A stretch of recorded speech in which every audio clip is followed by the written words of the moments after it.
Okay, तो menstrual cycle वाला topic अब हमारा कल पूरा हो गया था। आज हम प्लेसेंटा पर, प्रसव प्रक्रिया पर और दुग्ध स्त्रावण प्रक्रिया पर 3 टॉपिक पर डिस्कस करेंगे। ठीक है, तो पहले हम बात कर लेते हैं प्लेसेंटा की।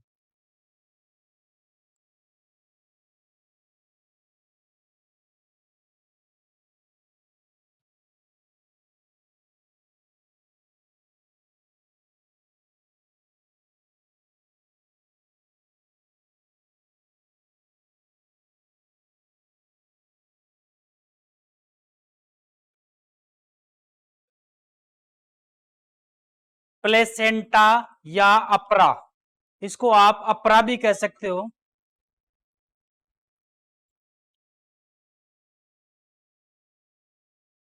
प्लेसेंटा या अपरा, किसकी बात कर रहे हैं? प्लेसेंटा एक बड़ा इंपॉर्टेंट रोल अपना निभाता है। ठीक है, प्लेसेंटा जो होता है ये एम्ब्रियो को पोषण प्रदान करने के अलावा बहुत सारे हार्मोन्स भी रिलीज करता है। ये जो हार्मोन्स रिलीज करता है ये जो एम्ब्रियो के काम आते हैं, साथ साथ उसके विकसित होने में उसकी सहायता करते हैं, उसका विकास पूरा हो जाए। यहां तक कि जो प्रसव होता है, प्रसव के लिए जो संकेत होते हैं वो भी प्लेसेंटा के जरिए जाते हैं। प्लेसेंटा के जरिए किसके पास जाएंगे? जो माता है उसके पास इसके संकेत जाते हैं और उसकी पीयूष ग्रंथि से हार्मोन रिलीज होना स्टार्ट हो जाते हैं। तो सारी बात प्लेसेंटा पर करते हैं। तो प्लेसेंटा की अगर हम बात करें तो ये एक प्रकार का उत्तक ही मान लो इसको। ये क्या है? एक प्रकार का उत्तक है ये। ठीक है, और एक सेतु की तरह कार्य करता है। सेतु की तरह, किसकी तरह? सेतु की तरह। अगर आप एम्ब्रियो की स्ट्रक्चर अगर देखें, एम्ब्रियो की स्ट्रक्चर देखें तो प्लेसेंटा कुछ यहां पर होता है ऐसे।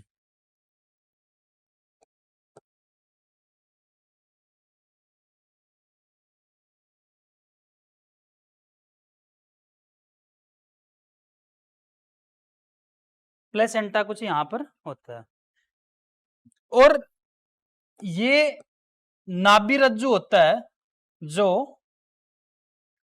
प्लेसेंटा से एम्ब्रियो को जोड़ता है।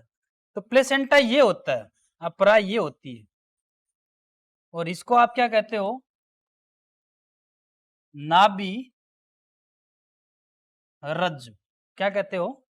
नाभि रज्जु कहते हो उसको। ठीक है, अब आगे बात करते हैं। देखो, जो जरायुज प्राणी है, कैसे प्राणी? जरायुज प्राणी है। तो जरायुज प्राणी आप जानते हो कौन से होते हैं?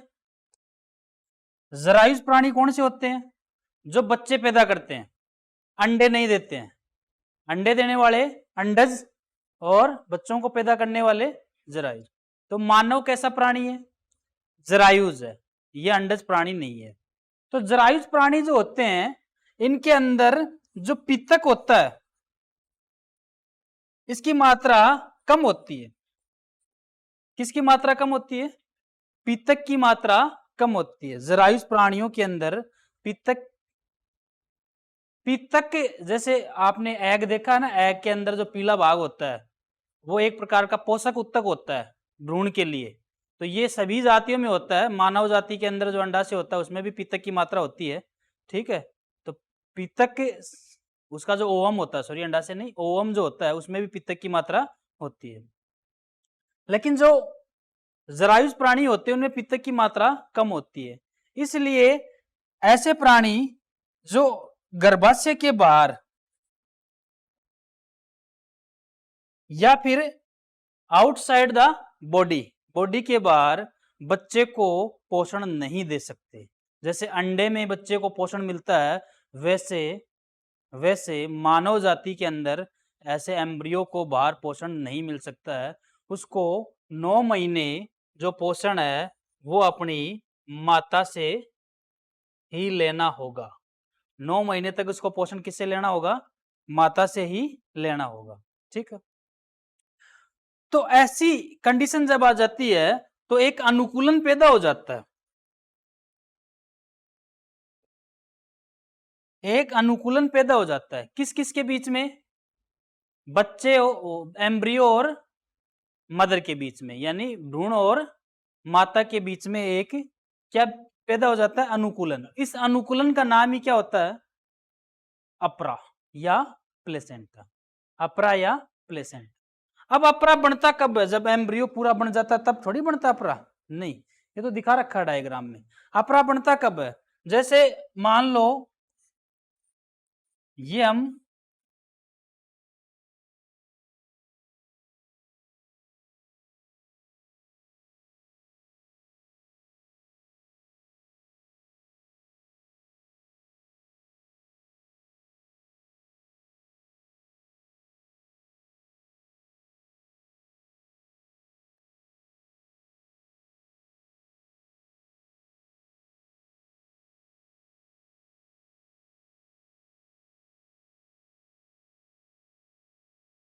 ये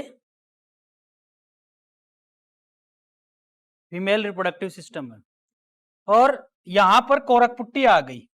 क्या आ गई? कोरक पुट्टी। जैसे ही कोरक पुट्टी आ जाती है तो कोरक पुट्टी के बाहर की तरफ ऐसे अंगुली जैसे प्रवर्ध बनते हैं, इनको कहते हैं कोरियोनिक विलाई। क्या कहते हैं? कोरियोनिक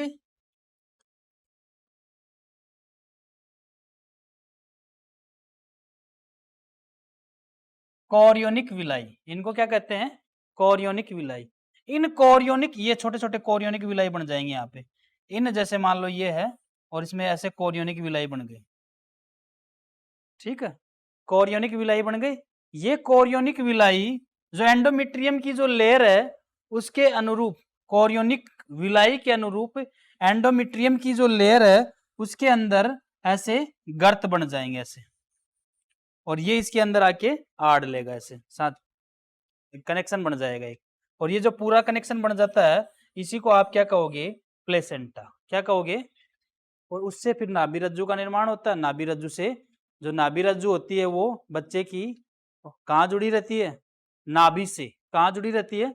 नाभि से। और इधर वो प्लेसेंटा से जुड़ी रहती है कुछ इस प्रकार से।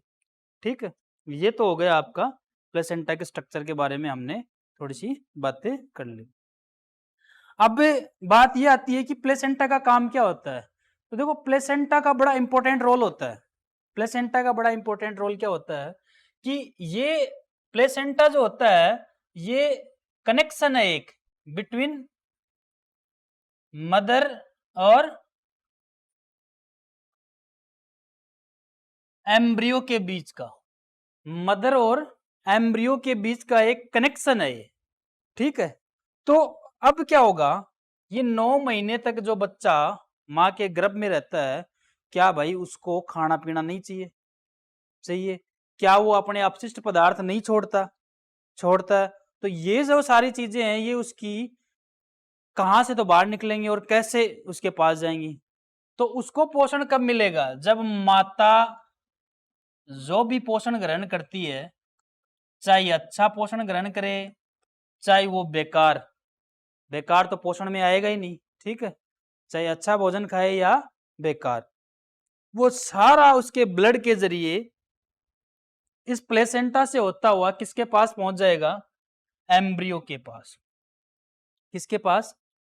इसमें ग्लूकोज भी होता है, इसमें ऑक्सीजन भी होती है, इसमें कार्बोहाइड्रेट भी होता है, इसमें प्रोटीन भी होता है, क्योंकि प्रोटीन जैसा खाना खा रही तो प्रोटीन चला जाएगा। और आप कोई भी खाना खाओ, बिल्कुल कार्बोहाइड्रेट की जो मोनोमर इकाई होती है ग्लूकोज, वो बनती है। कार्बोहाइड्रेट की जो मोनोमर इकाई कौन सी होती है? ग्लूकोज। वो बनती है, तो ग्लूकोज भी उसके पास जाएगा। भाई आप रोटियां खा रहे हो तो कार्बोहाइड्रेट मिलेगा कि नहीं मिलेगा? अनाज से कार्बोहाइड्रेट मिलता है ना? मिलता है ना? दूध पी रहे हैं तो कैल्शियम मिल गया, प्रोटीन मिल गया। तो एक आपको ये भी कंडीशन पता होना चाहिए जो आपके अगले चैप्टर में आएगी। एक प्रेग्नेंट लेडी की देखभाल जब की जाती है तो बहुत सारी चीजों का ख्याल रखा जाता है। उसको ऐसा खाना भी नहीं दिया जाता। क्यों? क्योंकि वो खुद ही नहीं खा रही, उसके ब्लड के जरिए उसका सारा पोषक पदार्थ है वो किसके पास पहुंच रहा है? उस बच्चे के पास। किसके पास पहुंच रहा है? ठीक है, पहुंच रहा है ना? तो प्रोटीन है, ग्लूकोज है, ठीक है, और कार्बोहाइड्रेट, ग्लूकोज, प्रोटीन, इसके अलावा एंटीबॉडी भी जाते हैं, जैसे आईजीजी एंटीबॉडी जाता है प्लेसेंटा को पार करके। कौन सा? एकमात्र प्रतिरक्षी होता है जो कौन सा होता है? आईजीजी। कौन सा होता है? एकमात्र एंटीबॉडी होता है प्लेसेंटा को पार करके जो बच्चे में जाता है। अब आपसे ये पूछ लिया जाए कि एक प्राकृतिक रूप से बने निष्क्रिय प्रतिरक्षी का नाम बताइए। निष्क्रिय और सक्रिय प्रतिरक्षा क्या होती है?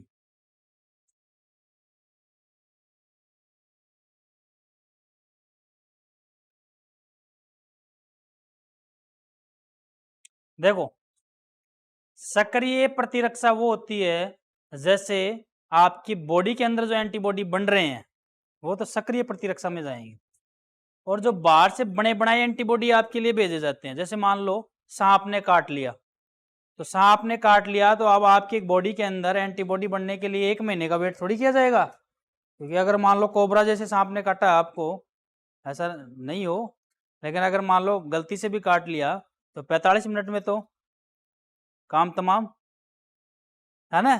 तो 45 मिनट में उसको तुरंत विनोन जो उसका एंटीडोज होता है वो मिलना चाहिए उसको, तो बनी बनाई एंटीबॉडी बाहर से डाली जाती है ऐसी कंडीशन में।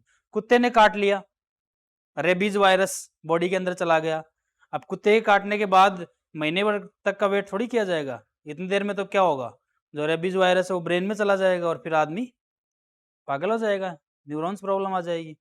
तो बाहर से बनी बनाई एंटीबॉडी दी जाती है। ये तो हो गई कृत्रिम। अब प्राकृतिक निष्क्रिय प्रतिरक्षा का उदाहरण दीजिए। आईजीजी, आईजीए, दूध के जरिए आईजीए। क्लियर? ठीक है। इसके अलावा यदि माता को कोई इन्फेक्शन हो गया तो कोई विषाणु है, कोई रोगाणु, वो भी किसके पास चला जाएगा? एम्ब्रियो के पास चला जाएगा। ठीक है, इसलिए उसकी खूब अच्छी तरीके से देख रेख रखी जाती।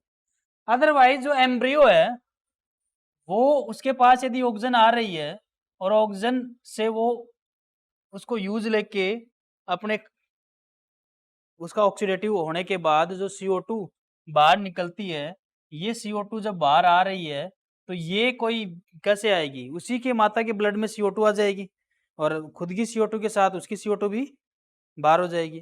तो माता के ब्लड से ही तो पोषक पदार्थ उसके पास पहुंचते हैं और माता के ब्लड से ही अपशिष्ट पदार्थ बाहर निकलते हैं। ठीक है, तो ये बात है प्लेसेंटा की। किसकी बात है?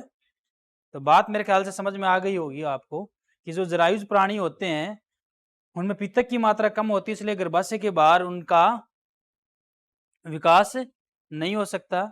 ऐसी कंडीशन में एक अनुकूलन पाया जाता है, इस अनुकूलन को ही क्या कहते हैं? अपरा। अपरा एक प्रकार का सेतु है जो मदर और एम्ब्रियो के बीच में एक कनेक्शन बनाता है।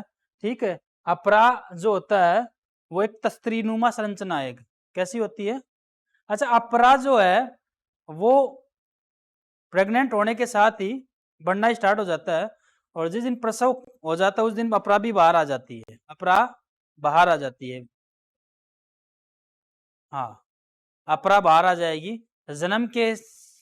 जन्म होते ही बच्चे का अपरा का काम समाप्त। ऐसा नहीं अपरा उसमें बनी रहेगी, अपरा उसमें लगी नहीं रहती है।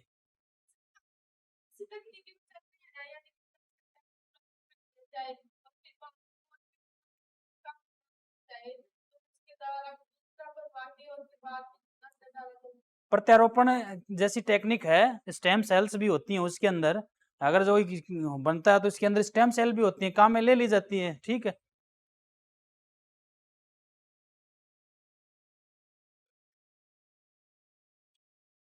है ना? तो ये एक प्रकार से जैसा ये बता रही है, इसके जीके में ही कुछ पढ़ा होगा इसने उस तरीके से। ठीक है, तो अपरा को भी सुरक्षित रखा जाता है। ठीक है, देख लो टेक्नोलॉजी इतनी आगे आ गई है कि अपरा को भी सुरक्षित रखने का इंतजाम कर लिया गया है। एनीवे हम आगे जो है ना प्लेसेंटा के फंक्शन पढ़ेंगे। तो प्लेसेंटा के फंक्शन कॉमन से तो आ गए। अब प्लेसेंटा द्वारा स्रावित जो हार्मोन है उनके बारे में थोड़ी सी बात कर लेते हैं अपन।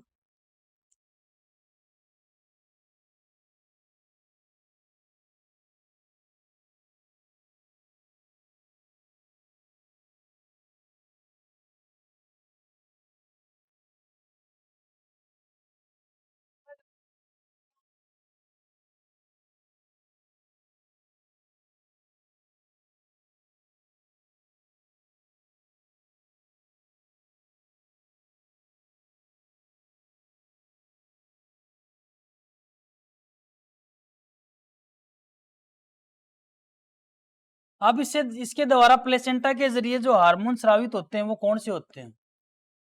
एक तो होता है भाई एस्ट्रोजन, एक होता है प्रोजेस्ट्रॉन,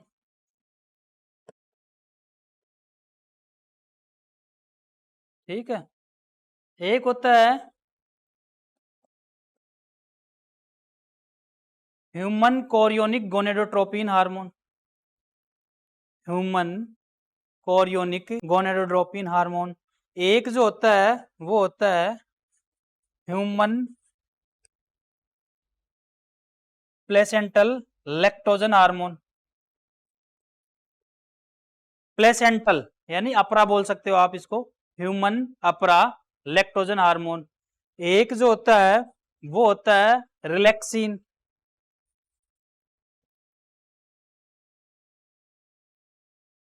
रिलैक्सिन हार्मोन। तो इतने पर सारे हार्मोन उससे निकलते हैं। अगर एस्ट्रोजन की अगर हम बात करें तो एस्ट्रोजन जो होता है ये गर्भाशय का दीर्घीकरण करने के काम आता है। क्या करता है? उसको थोड़ा फैलाता है। साथ साथ एफएसएच जो हार्मोन होता है उसको नियमन करने के काम भी आता है एस्ट्रोजन।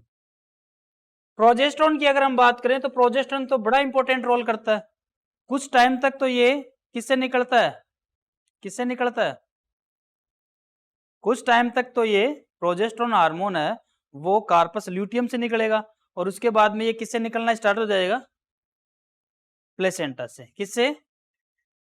और ये जो है ये क्या करता है भाई? एक तो गर्भ धारण को बनाए रखता है, एक रोपण में मदद करता है और जो गर्भाशय के अंदर जो संकुचन होते हैं उनकी प्रेरणा को कम करता है। देखो संकुचन यदि पहले हो गए तो छठे महीने संकुचन स्टार्ट हो गए तो क्या होगा? प्रसव के जरिए बच्चा बाहर आ जाएगा और मर जाएगा। 6 महीने का बच्चा तो जीवित नहीं रहता ना, 6 महीने की कंडीशन में बच्चा जीवित नहीं रहता। तो अगर ऐसी कंडीशन है तो ये क्या करता है? गर्भ धारण को बनाए रखने की पूरी इंतजाम रखता है। हाँ होता है, करेंगे discuss. Human chorionic gonadotropin hormone, ये जो हार्मोन होता है ना ये प्रथम 3 या 4 महीने तक निकलता है और ये जो हार्मोन है ये प्रेग्नेंट लेडी के मूत्र में होता है, मूत्र से, इसलिए इसमें प्रेगनेंसी की जांच की जा सकती है इस हार्मोन से, ह्यूमन कोरियोनिक गोनेडोट्रोपिन हार्मोन से। यानी प्रथम महीने में, दूसरे महीने में उसमें जैसे प्रेग्नेंट हो गई तो ह्यूमन कोरियोनिक गोनेडोट्रोपिन हार्मोन निकलने लग जाएगा और इस कंडीशन से प्रेगनेंसी की जांच की जाती है, वो उसके मूत्र में ज्यादा होता है। ये जो हार्मोन है ह्यूमन प्लेसेंटल लैक्टोजन हार्मोन ये दुग्ध ग्रंथियों के विकास और निर्माण में सहायक होता है। किसके लिए? और रिलैक्सिन हार्मोन जो होता है ये तब निकलता है जब बच्चा पैदा हो रहा है। तो ये क्या करता है? जैसे जो प्यूबिक सिम्फाइसिस जो हड्डी होती है भाई, श्रोणी मेखला, श्रोणी मेखला, ये अंश मेखला और नीचे को पेल्विक रीजन को श्रोणी मेखला कहते हो आप हिंदी में। क्या कहते हो? श्रोणी मेखला। श्रोणी मेखला जो ये मान लो ऐसे बनी हुई है, श्रोणी मेखला कुछ इस तरीके से बनी हुई है और इस श्रोणी मेखला के अंदर यहाँ पर नीचे एक छोटी सी हड्डी होती है जिसको बोलते हैं प्यूबिक सिम्फाइसिस। क्या बोलते हैं? Pubic symphysis. ये प्यूबिक सिम्फाइसिस जो होती है रिलैक्सिन हार्मोन की वजह से शिथिल हो जाती है, ढीली पड़ जाती है, ढीली पड़ते ही जगह फैल जाती है, फैलने से बच्चा आसानी से बाहर आ सकता है प्रसव के जरिए। ठीक है, ये इनके काम हो गए। ठीक है, अब हम नेक्स्ट टॉपिक की बात करेंगे। ठीक है, तो आगे हम देखते हैं।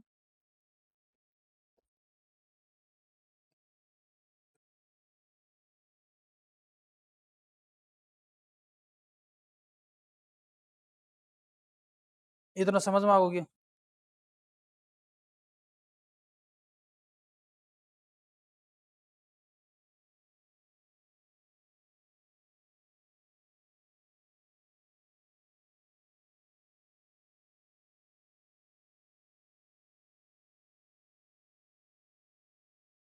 ठीक है, वो है प्रसव। क्या है?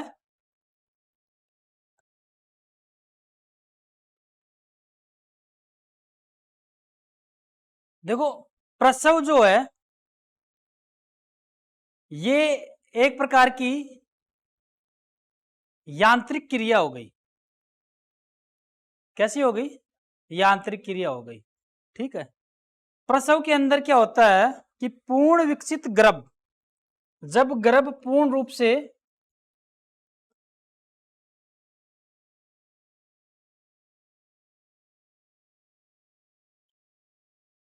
पूर्ण विकसित गर्भ का सर्विक्स सर्विक्स के जरिए शरीर से बाहर आ जाना, बॉडी से बाहर आ जाना, आउटसाइड द बॉडी, शरीर से बाहर आ जाना, पूर्ण विकसित जब गर्भ हो जाता है, कब हो जाता है? 9 मंथ पूरे होते ही उसके पूर्ण विकसित गर्भ हो जाएगा। और पूर्ण विकसित होने के बाद उसका सर्विक्स के जरिए, यानी सर्विक्स यदि ओपन हो गया तो 100% है कि ऐसी कंडीशन में आप भी जानते हो कि लेडी का ऑपरेशन नहीं करना पड़ेगा। क्या नहीं करना पड़ेगा? दो तरीके से होने लग गए आजकल तो, है ना? आप भी जानते हो, एक तो नॉर्मल कंडीशन में और एक अब नॉर्मल कंडीशन। नॉर्मल कंडीशन में तो क्या, सर्विक्स के जरिए बॉडी से बाहर आना नॉर्मल कंडीशन हो गई। और अब नॉर्मल कंडीशन में क्या, उसका पेट काट दिया जाता है और पेट काट के बाहर निकाल लिया जाता है। दो तरीके हो गए। ठीक है, तो पूर्ण विकसित गर्भ का सर्विक्स के जरिए, गर्भाशय से होते हुए सर्विक्स के जरिए शरीर के बाहर आ जाना, योनि मार्ग से होते हुए शरीर के बाहर आ जाना, क्या कहलाएगा? प्रसव। क्या कहलाएगा? प्रसव। प्रसव एक न्यूरो एंडोक्राइन प्रक्रिया है। न्यूरो एंडोक्राइन प्रक्रिया है। आप बोलोगे सर ये न्यूरो एंडोक्राइन क्या हुआ? मतलब जहां पर नर्वस सिस्टम और हार्मोन्स दोनों काम करने लग जाएं, जहां पर नर्वस सिस्टम और हार्मोन्स दोनों काम करें, उस प्रोसेस को हम क्या कहेंगे? Neuro endocrine. बहुत सारी प्रोसेस अपनी है जो सिर्फ हार्मोन से होती है, बहुत सारी प्रोसेस अपनी है जो न्यूरॉन से होती है, लेकिन प्रसव की अगर हम बात करें तो इसमें दोनों चीजें शामिल है। ये न्यूरो एंडोक्राइन है। न्यूरो एंडोक्राइन का मतलब तंत्रिका तंत्र भी काम करेगा, हार्मोन्स भी काम करेंगे, तो एक प्रकार की न्यूरो एंडोक्राइन प्रक्रिया है। अब प्रसव होता कैसे है? कॉमन सी बात है, प्रसव होता कैसे है?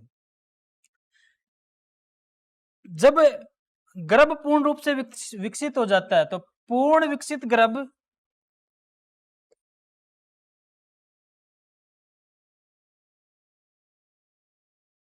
और प्लेसेंटा के जरिए संदेश मिलता है। प्रसव का संकेत किससे मिलता है? पहला संकेत किससे मिलता है? पूर्ण विकसित गर्भ तथा प्लेसेंटा से, पहला संकेत। ठीक है, पहला संकेत पीयूष ग्रंथि को किससे मिलेगा? प्लेसेंटा के जरिए। ठीक है, जैसे ये पूर्ण विकसित गर्भ और प्लेसेंटा परिपक्व हो जाता है तो इसका पहला संकेत उत्पन्न होता है। इस पहले संकेत को कहते हैं उत्क्षेपण प्रतिवर्त।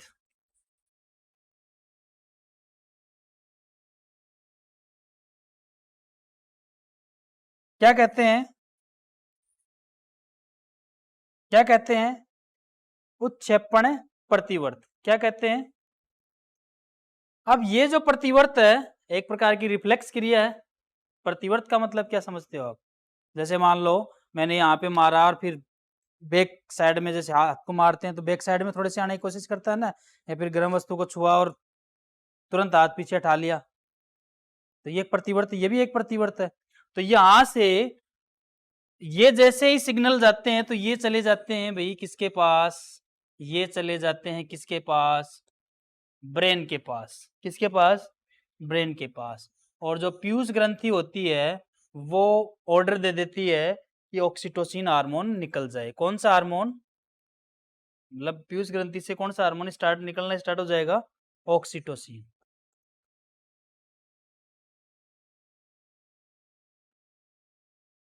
ये जो हार्मोन होता है इसका ये काम होता है, ये संकुचन उत्पन्न करता है, कॉन्ट्रैक्ट करवाने का काम करता है। ये सिर्फ किसका काम करता है?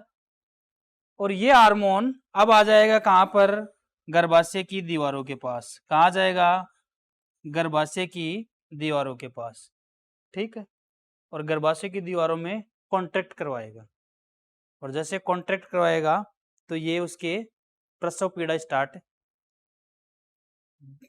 दबाना, संकुचित करना, कॉन्ट्रैक्ट करवाएगा तो उसके प्रसव पीड़ा स्टार्ट हो जाएगी। अब जैसे ही कॉन्ट्रैक्ट करवाएगा तो कॉन्ट्रैक्ट करवाने से दूसरा उत्क्षेपण प्रतिवर्त निकलेगा, उससे पहले वाले से तेज निकलेगा, और वापस से पीयूष ग्रंथि के पास जाएगा। पीयूष ग्रंथि से ऑक्सीटोसिन हार्मोन निकालेगा। ऑक्सीटोसिन हार्मोन ब्लड में मिलकर वापस से गर्भाशय के पास आएगा, और वापस से दूसरा डबल वाला जोरदार कॉन्ट्रैक्ट करवाएगा। कॉन्ट्रैक्ट करवाने से अब तीसरा उत्क्षेपण निकलेगा, उससे भी तेज निकलेगा। अब लगातार जो प्रक्रिया वो तीव्र से तीव्रतर होती जाएगी। समझ में आ गई बात? लगातार जो प्रक्रिया है वो बढ़ती जाएगी और उसके जो पेन है वो स्टार्ट हो जाएंगे। ऐसी कंडीशन में ज्यादा कॉन्ट्रैक्ट होने की वजह से जो गर्भाशय की जो मायोमेट्रियम होती है वो बच्चे को प्रेस करने लग जाएगी, और प्रेस करके उसको सर्विक्स की तरफ धकेलना स्टार्ट कर देगी।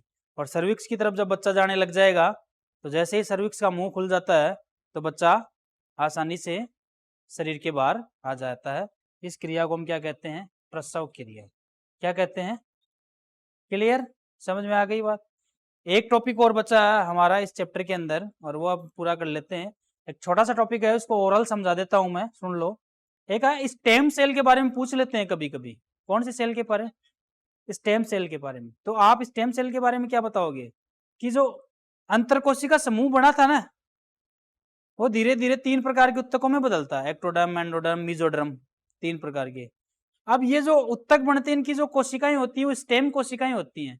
स्टेम कोशिकाएं वो कोशिकाएं होती है जो शरीर की कोई भी कोशिका बनाने का काम कर सकती है, अगर उसका संवर्धन या उसका मतलब उसकी सही से ग्रोथ करवा ली जाए तो बायोलॉजिकल क्षेत्र में इस पर रिसर्च चल रही है स्टेम सेल के ऊपर, कि स्टेम सेल से क्या कोई दूसरा जीव बनाया जा सकता है क्या। तो स्टेम सेल बड़ी पावरफुल सेल होती है।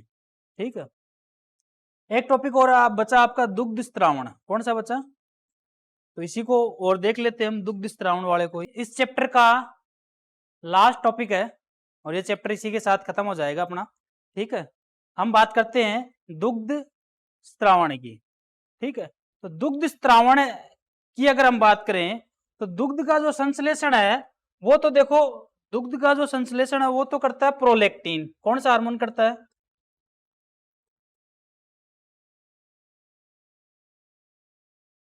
प्रोलैक्टिन हार्मोन करता है। दुग्ध का स्त्रावण कौन सा हार्मोन करता है? प्रोलैक्टिन। और ये प्रेगनेंसी के 5वें वीक में ही स्टार्ट हो जाता है बनना। प्रोलैक्टिन हार्मोन का जो संश्लेषण है वो 5वें वीक में ही स्टार्ट कर देता है। ठीक है, अब बात आती है कि दुग्ध का जो स्त्रावण होता है वो होगा कैसे। एक बात और याद रख लो आप, ये प्रश्न भी आता है कि खीस क्या होता है? कोलेस्ट्रम या खीस? कोलेस्ट्रम या खीस। तो प्रथम स्त्रावित दूध को, माता से जो पहली बार जो दूध, स्तनों से जो दूध आता है उसको हम खीस कहते हैं, और ये बड़ा पोषक तत्व वाला होता है, और इसमें प्रतिरक्षी भी पाई जाती है, जिस प्रतिरक्षी का नाम क्या है? IgA। अब और बात करें कि ये कैसे होगी, दुग्ध स्त्रावण की प्रक्रिया। तो दुग्ध स्त्रावण की प्रक्रिया भी एक प्रतिवर्त है। प्रतिवर्त मतलब जब तक सिग्नल नहीं जाएंगे पीयूष ग्रंथि के पास तब तक दूध का श्रावण नहीं हो सकता। तो एनी टाइम नहीं होता। ये कब होता है? जब बच्चा स्तनपान करता है तभी दूध का श्रावण होता है ना। तो ये एक प्रकार की प्रतिबंधित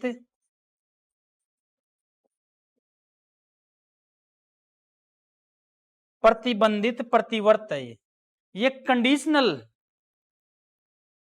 सिचुएशन है एक। ठीक है, इसमें दो चीजें शामिल होती है, चूषण और श्रावण।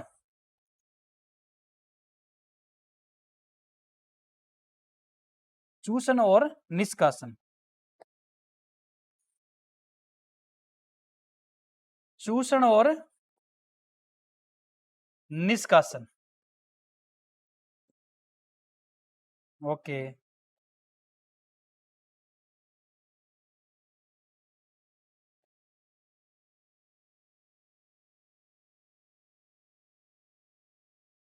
सही है, निष्कासन।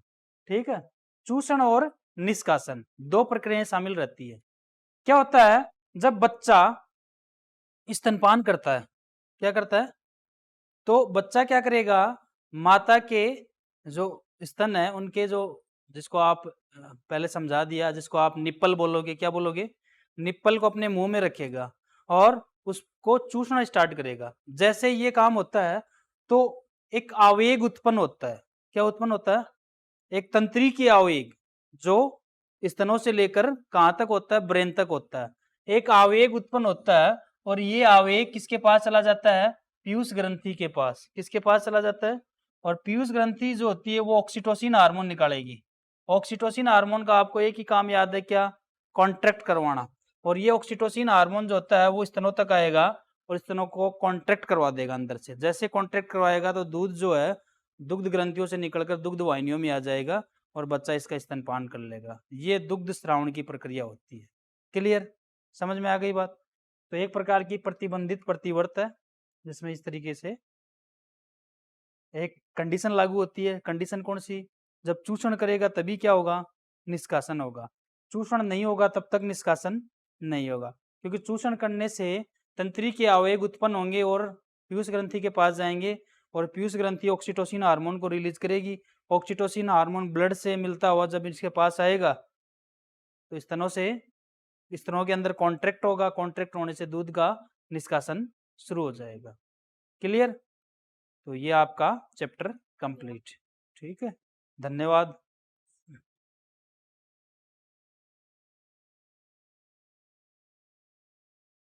क्या होगा?